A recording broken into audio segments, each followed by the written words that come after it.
Bakunzi ba Excellence TV twongeye kubasuhuza uyu ni Amakuru mu Kinyarwanda mugezwaho na Maniragaba Joseph. Ubwongereza COVID-19 irasikitanzitse mu bakozi bo ku kibuga cy'indege cya Gatwick.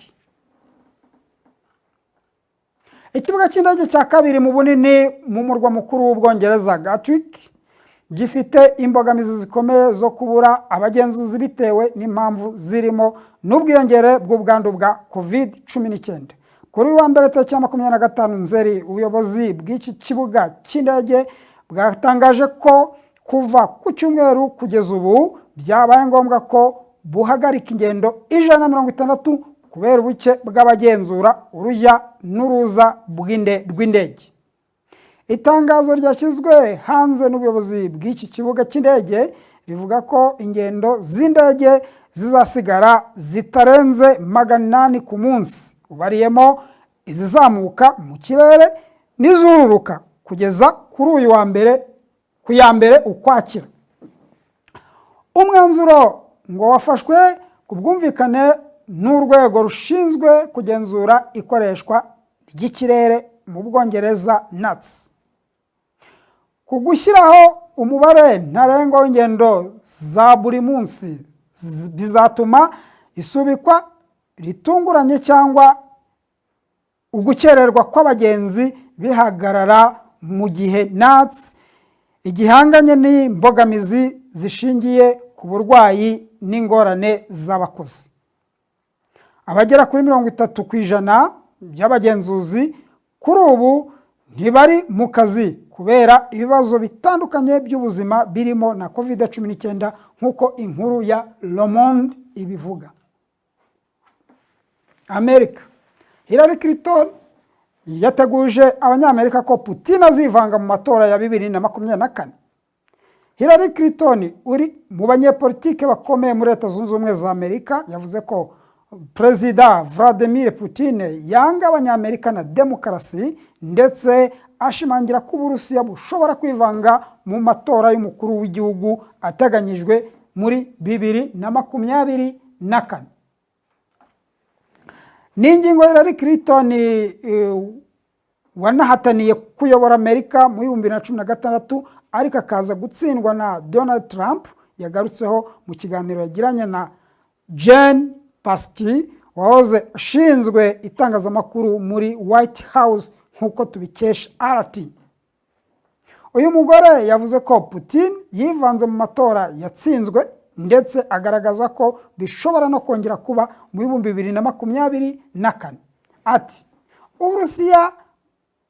Abarusiya bagaragaje ko ari intyoza mu kwivanga mu matora kandi Putin naramuka abonye andi mahirwe azongera abikora. Yanga bo mu burasirazuba bw'isi by'umwihariko aratwanga. Uretse kuba ari umugore wa Bill Clinton wabaye perezida wa Amerika, Hillary Clinton ni umwe mu banyepolitike bakomeye muri iki gihugu. Ku buyobozi bwa Barack Obama yabaye umunyamabanga wa Leta Zunze Ubumwe za Amerika ushinzwe ububanyi n'amahanga ndetse mu 2016 aza guhatana mu matora y'umukuru w'igihugu nubwo atahiriwe n'urugendo. Ubushinwa bwigaranzuye Amerika. Ese byaba ari amaherezo y'intambara y'ikoranabuhanga? Muri Nzeri 2023 Ubushinwa bwanditse amateka mashya mu ikoranabuhanga bushyira ku isoko telefone zirimo chip zakorewe muri iki gihugu bisa n'ibishyize iherezo ku gatunambwene iki gihugu cyari kimaze iminsi cyashyiriweho na Leta Zunze Ubumwe za Amerika kubera aka gakoresho k'ikoranabuhanga. N'ubuhangange bwari busanganywe na Leta Zunze Ubumwe za Amerika kuko arizo zari zonyine zihariye igikorwa cy'ibyo byuma by'ingenzi ku rugero rwo hejuru. Iki gihugu cyari kimaze igihe cyarafatiye ibihano Ubushinwa ngo butagera ku ikoranabuhanga ryifashishwa mu gukora ibyo byuma. Ikirwa cya Taiwan kitavuga rumwe n'Ubushinwa nicyo kirimo inganda nyinshi zikorerwamo ibi byuma, kikaba gisanzwe gihanganishije Amerika n'Ubushinwa. Haribazwa ishusho y'umubano w'ibi bihugu byombi nyuma y'uko Ubushinwa bubashije kwikorera chip nta ruhare rwa Amerika, ndetse n'icyo bishobora guhindura cyangwa kongera ku bucuruzi bw'ibikoresho by'ikoranabuhanga ku isi. Dukomeza amakuru yacu ku Bushinwa n'ubundi. Ubushinwa bufite inzu zidatuwemo zakwiramo abaturage b'Afurika yose. Uwahoze ari umuyobozi mukuru wungirije w'ikigo cy'igihugu cy'ibarurishamibare mu Bushinwa, He Kang, yavuze ko iki gihugu gifite inzu nyinshi zidatuwemo ku buryo n'uwaziha abaturage bacyo kuri ubu barenga miliyari 1,400,000 batapfa kuzuzura. Kange w'imyaka 81 yabigarutseho mu mpera z'iki cyumweru ubwo yari kuvuga ku bibazo byugarije isoko ry'imitungo itimukanwa mu Bushinwa, aho iki gihugu gifite inzu nyinshi zabuze abazigura ngo bazituremo. Uyu muyobozi yumvikanishije ko inzu zihari zishobora gukwiramo abaturage barenga miliyari 4.5 b'iki gihugu. Bivuze ko abatuye Afurika bose bazibamo zikanasaguka, kuko uyu mugabane ufite abaturage miliyari 1.2. Kuva mu 2021 umusaruro uturuka ku rwego rw'imitungo itimukanwa mu Bushinwa wakomeje guhungabana cyane, bijyanye n'uko abafashe inguzanyo z'inzu bakomeje kutishyura nk'uko bikwiriye. Ibyo kandi bijyana n'uko umubare w'abajya gufata izo nguzanyo bashya ugenda ugabanuka uko bwije n'uko bukeye, za nzu zidatuwemo zigakomeza kwiyongera. Nk'uko iki kigo cyo mu Bushinwa cyita ku bijyanye n'umutungo utimukanwa cya China Evergrande Group kibigaragaza.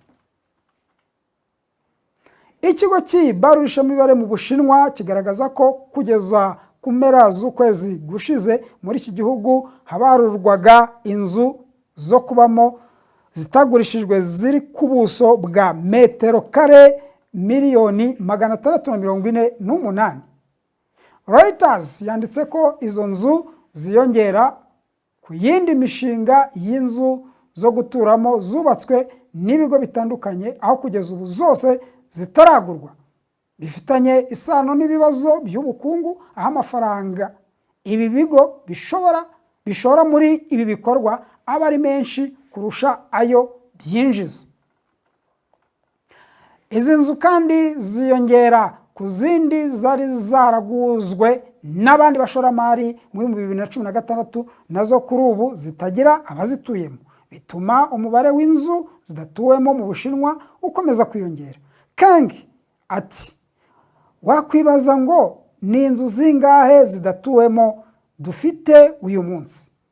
Buri nzobere mu by'umutungo utimukanwa ivuga umubare utandukanye n'uw'iyindi, aho bose bagaragaza ko inzu zidatuwemo zishobora kuba zaturwamo n'abaturage barenga miliyari 3. Yongeyeho ati, izo ni inzu nyinshi cyane, aho abaturage barenga miliyari 1,400,000, kuvuga abaturage batuye Ubushinwa kugeza ubu badashobora kuzuzura. Nubwo inzobere mu by'imyubakire mu Bushinwa zikomeje kubibonamo ikibazo gikomeye cyane, bitandukanye n'uko inzego z'ubuyobozi bw'iki gihugu zibibona, kuko nka Minisitiri w'Ububanyi n'Amahanga igaragaza ko Minisiteri y'Ububanyi n'Amahanga igaragaza ko nubwo urwo rwego rukomeje guhura n'ibyo bibazo, ubukungu bw'Ubushinwa muri rusange bukiri ntagereranywa. Umusirikare mukuru w'Uburusiya ingabo za Ukraine zigambye kwica yagaragaye mu nama. Umuyobozi w'ingabo zirwanira mu mazi z'Uburusiya zikorera mu nyanja y'umukara, akaba n'umwe mu bayobozi b'igisirikare cyo mu mazi cy'Uburusiya, Admirali Viktor Sokolov, yagaragaye kuri uyu wa kabiri yitabiriye inama yakozwe hifashishijwe ikoranabuhanga nyuma y'umunsi umwe ingabo zidasanzwe za Ukraine zivuze ko zamwishe. Mu mashusho n'amafoto yashyizwe ahagaragara na Minisiteri y'Ingabo y'Uburusiya bigaragara ko Sokolov yitabiriye inama yitabiriwe na Minisitiri w'Ingabo Sergei Shoigu hamwe n'abasirikare bakuru n'abayobozi bakuru b'ingabo. Iyo video yerekanwe kuri televiziyo ya leta y'Uburusiya. Kuri uyu wa mbere ushize ingabo zidasanzwe za Ukraine zari zavuze ko zishe Sokolov, umuyobozi mukuru w'ingabo z'Uburusiya muri Crimea, hamwe n'abandi basirikare 33 mu gitero cya misile cyagabwe ku cyumweru ku cyicaro gikuru cy'amato ya gisirikare y'Uburusiya ku cyambu cya Sevastopol. Mu gitondo cyo kuri uyu wa kabiri, umuvugizi wa Kremlin Dmitry Peskov yari yanze kugira icyo atangaza ku byatangajwe na Ukraine, asaba abanyamakuru kubaza Minisiteri y'Ingabo.